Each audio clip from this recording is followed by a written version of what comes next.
여러분, 행정대집행이라는 말 들어보셨나요? 좀 어렵게 들릴 수도 있는데 사실 이게 정부가 가진 아주 강력한 권한 중 하나거든요. 이게 대체 뭐고 우리 삶에 어떤 영향을 줄 수 있는지 오늘 확실하게 한번 파헤쳐 보겠습니다.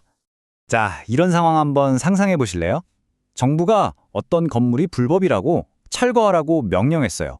그런데 내가 그 명령을 따르지 않으면 어떻게 될까요?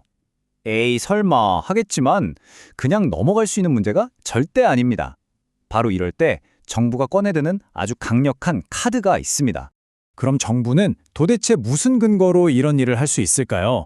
왜 국가가 직접 나서서 개인의 건물을 철거할 수 있는 건지 그 법적인 원리부터 한번 살펴보겠습니다. 네, 그 카드가 바로 행정대집행입니다. 말이 좀 어렵죠? 쉽게 말해서 누군가 법으로 정해진 의무를 이행하지 않을 때 행정기관이 대신 그 일을 해버리고 거기에 들어간 돈을 원래 의무자한테 청구하는 제도예요. 말 그대로 대신 집행하는 거죠. 근데 여기서 아주 재미있는 포인트가 있어요. 정부라고 해서 모든 걸 다 대신할 수 있는 건 아니거든요. 대집행은 오직 다른 사람이 대신할 수 있는 의무에만 적용됩니다. 예를 들어 건물 철거, 이건 다른 철거 업체가 대신할 수 있잖아요. 하지만 특정 화가한테 초상화를 그려달라고 하는 건 다른 사람이 대신할 수 없죠. 바로 이 차이, 대신할 수 있느냐 없느냐가 대집행의 가능 여부를 가르는 핵심입니다. 그리고 정부가 이 막강한 힘을 함부로 쓰지 못하게 하는 아주 중요한 안전장치가 있습니다.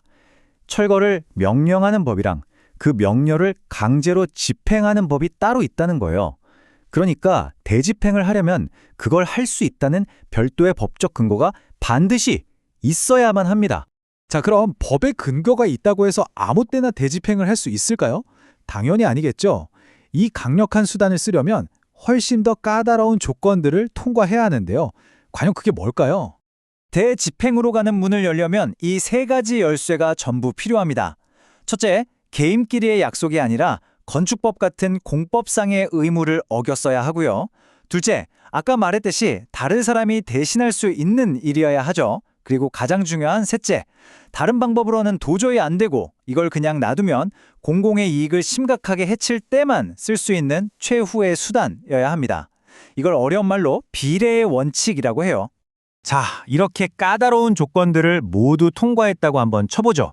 그럼 실제로 대집행은 어떤 순서로 진행될까요? 지금부터 그 4단계 과정을 하나씩 따라가 보겠습니다. 절차는 딱 정해져 있습니다. 먼저 계고라는 이름으로 공식 경고장을 보내요. 이때까지 안 하면 우리가 대신합니다 하고요. 그래도 안 하면 대집행영장으로 언제 어떻게 할 건지 구체적인 계획을 알립니다.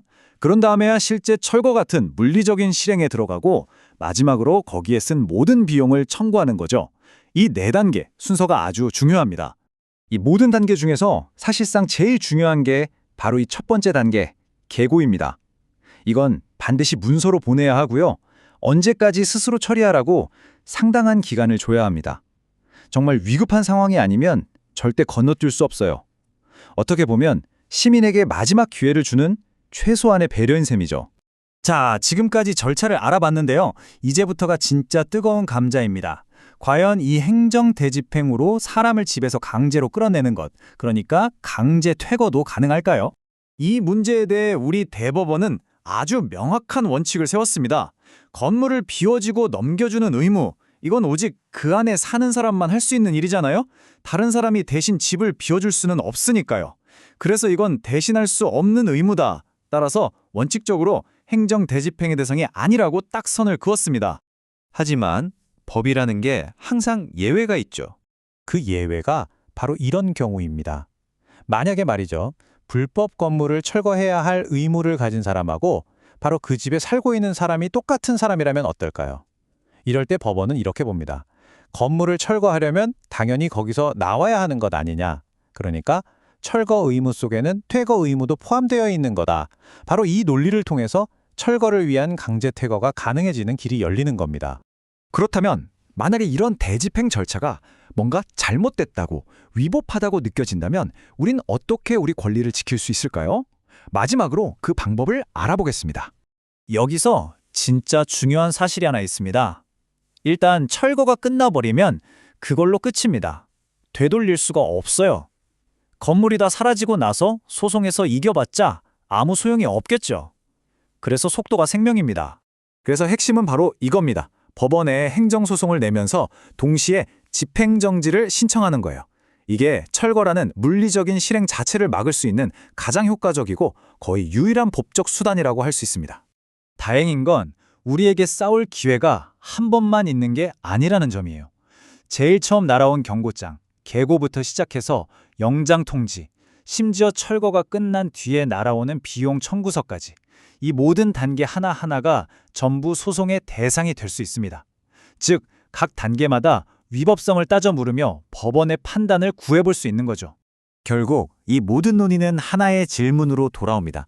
공공의 이익을 위해서 신속하게 일을 처리해야 하는 행정의 효율성, 그리고 그 과정에서 보호받아야 할 국민 한 사람 한 사람의 소중한 재산권과 권리.